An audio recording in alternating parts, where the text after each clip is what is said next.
নতুন সরকার দায়িত্ব নিয়েছে, কিন্তু দেশের অর্থনীতির অবস্থা কি তাদের জন্য প্রস্তুত? মূল্যস্ফীতি, ডলার সংকট আর বেকারত্ব, এই তিন ঝড়ের মধ্য দিয়েই শুরু হতে পারে তাদের যাত্রা। আজ আমরা বিশ্লেষণ করব সংক্ষিপ্ত পরিসরে সামনে কি কি বিপদ দেখা দিচ্ছে সরকারের জন্য।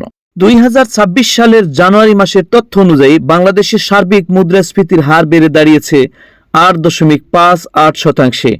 এটি আগের মাস অর্থাৎ 2025 সালের ডিসেম্বরের 8.49%-এর তুলনায় কিছুটা বেশি।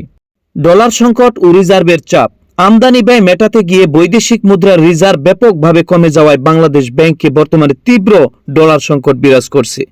বিনিময় হার বৃদ্ধি, ডলারের বিপরীতে টাকার মান উল্লেখযোগ্যভাবে কমেছে এবং বর্তমানে প্রতি মার্কিন ডলারের বিনিময় হার প্রায় 122 থেকে 123 টাকার আশেপাশে অবস্থান করছে। আমদানিতে কড়াকড়ি, ডলার সংকটের কারণে কাঁচামাল ও নিত্য প্রয়োজনীয় পণ্যের এলসি খোলা কঠিন হয়ে পড়েছে, যার ফলে শিল্প উৎপাদন এবং ব্যবসা বাণিজ্য ব্যাহত হচ্ছে।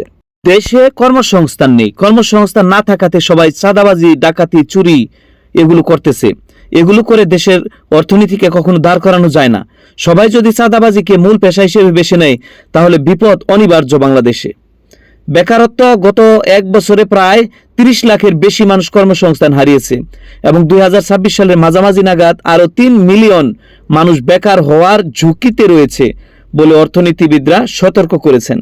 দেশের ভিতরে যে সমস্যাগুলো হতে যাচ্ছে সেটা হলো, বিএনপি নির্বাচনে জালিয়াতি করেছে, সেটা প্রমাণ হয়েছে, সেটা আমরা আপনারা সবাই জানি। যাই হোক, যেভাবে হোক ক্ষমতায় এসেছে, তারা যদি দেশের ভালো করে আমাদের কোনো দুঃখ নেই।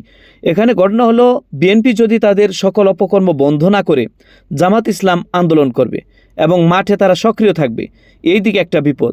ভারত তারেক রহমানকে বিভিন্নভাবে সহযোগিতা করেছে, তারা কিছু পাওয়ার নেশায়, এর জন্য ভারত কোনো সুযোগ সুবিধা হাতছাড়া করবে না।